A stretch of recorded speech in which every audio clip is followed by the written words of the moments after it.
మా అక్క టార్చర్ రోజు రోజుకి ఎక్కువైపోతుంది. ఏమనంటే నేను పెద్దాన్ని, నా మాట విను, నువ్వు చిన్నలాగా ఉండు అని అడుగుతుంది. అదే నేను అన్నయ్యగా పుట్టి మా అక్క నాకు చెల్లిగా పుడితే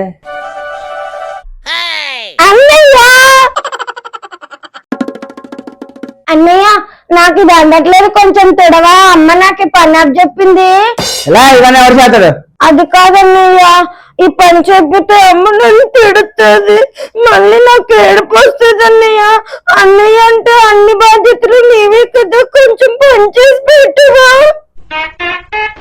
బాబు దీనివల్ల ఇన్ని ఎమోషన్ అయిపోతుంది.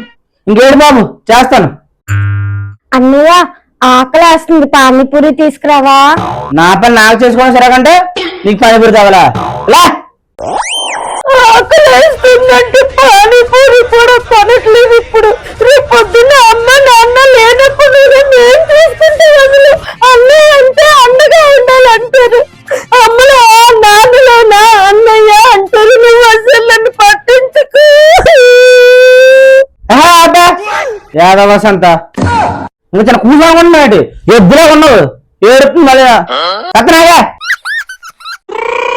బాబోయ్ ఇది అక్కల పుట్టిన నాకు రిస్క్, చెల్లిలో పుట్టిన నాకు రిస్క్. అక్క కన్నా చెల్లి ఇంకా దారుణంగా ఉంది. దేవుడా కనీసం వచ్చే జన్మ నుంచి అయినా దీని నా దరిదాపులు లేకుండా చూడు దేవుడా.